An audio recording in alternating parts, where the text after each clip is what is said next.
And so they want to run a game on you with this biological substrate number.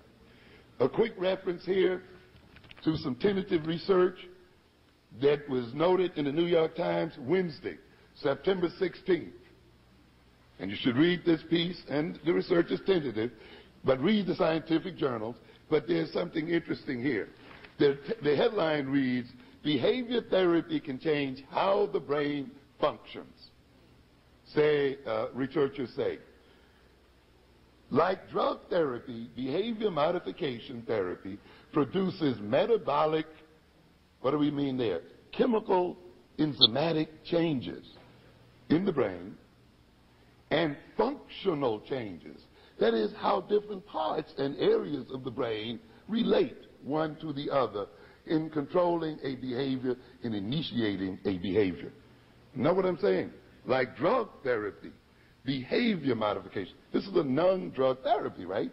This is a therapy based on social relationships between the therapist and the client.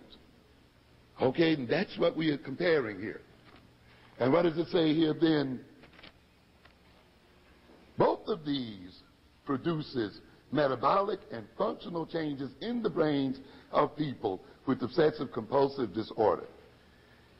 It is the first time that behavior therapy, remember we're talking about a basic social thing here, even though there's some other adjuncts to it, a method that changes the way people think, and I'm emphasizing think, about uncomfortable thoughts or feelings, the way they deal with uncomfortable thoughts and feelings. This therapy particularly relating to obsessive compulsive behavior, where people are exhibiting certain attitudes toward compelling thoughts and behaviors.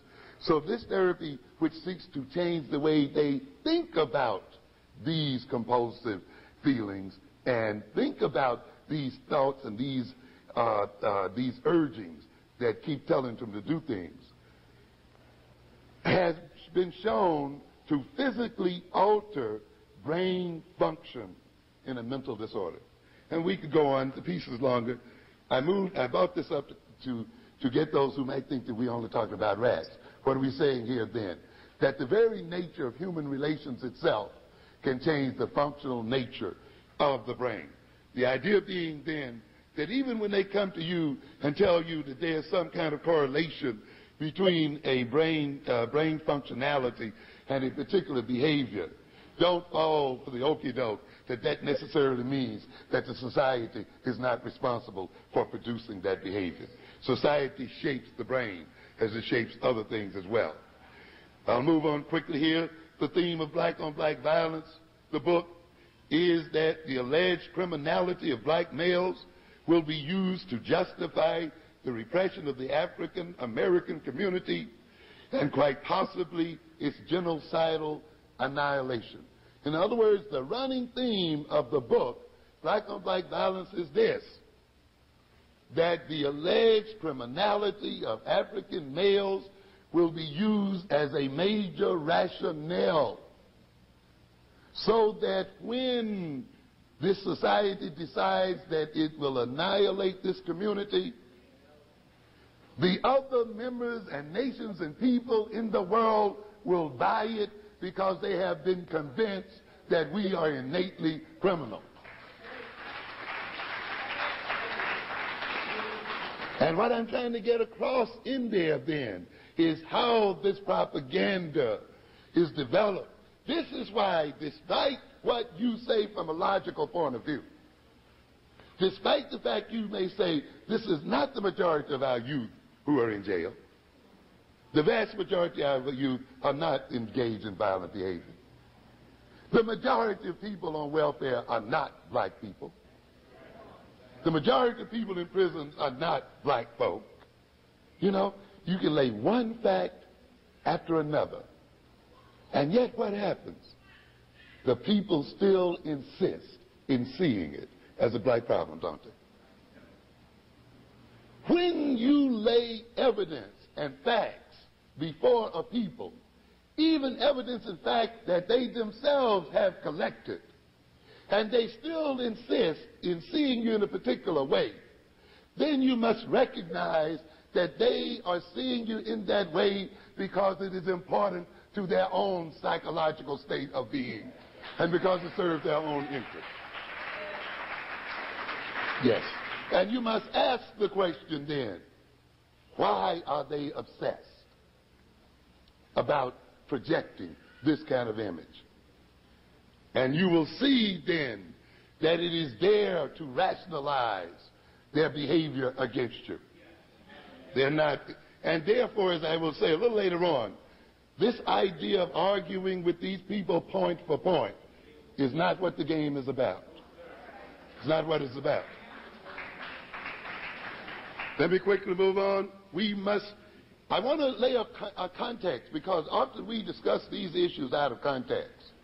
And I've told you before, as I've told you in Black on Black Violence, that European sociology, psychology, and so forth decontextualizes issues, meaning that it discusses violence or crime as if they do not exist within a social context, as if they do not have a history, as if they do not serve a function in the society. So you're made to look directly at the behavior and the behavior only, and to judge it and treat it without looking at the context in which it occurs, and look at how the context itself may create the behavior. And even behavior therapy plays this game, by the way. Okay? You must start at the context first before you discuss these problems. What is the context? The context is this, that we are a dominated people. We are dominated by European people. Am I making myself clear? This is where we start. This is where you start. We are under the control of another people. We are vulnerable to that other people who are holding our lives and the quality of our lives in their hands. That's the fact you must start with. The second fact is, domination is a social problem. Am I clear here? Domination itself is a problem. It is a social problem, particularly for the dominated, isn't it? Even if it's for the dominator, it's still a social problem. Keep this in mind. Domination, therefore, generates the very existence of domination means that a social problem has been what? Generated. Huh? You can't have domination without having a what? Social problem.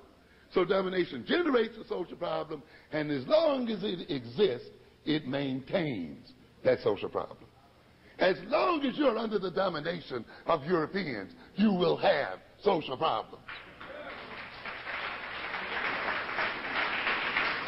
There are some idiots among us who think that they can leave the European in control of African people and get justice and peace.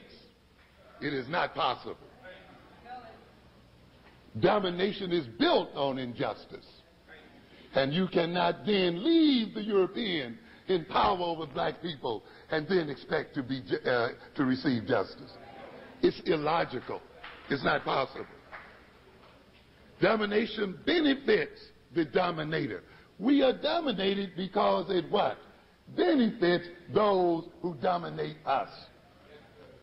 Therefore, the dominator benefits from the social what? Problems. In other words, the problems of black people benefit white folk. And they are created for their benefit, and they are maintained for their benefit.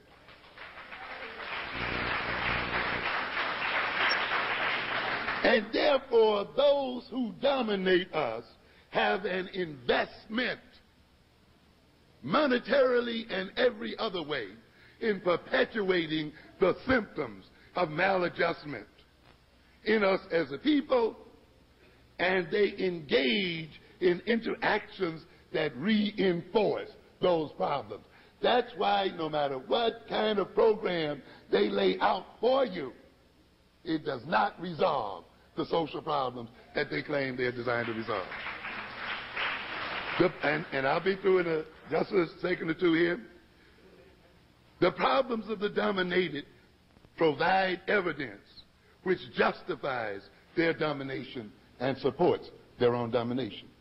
Ladies and gentlemen, one of the major outcomes of power and one of the major benefits of being powerful is that you can generate the evidence to justify your power and to justify your domination.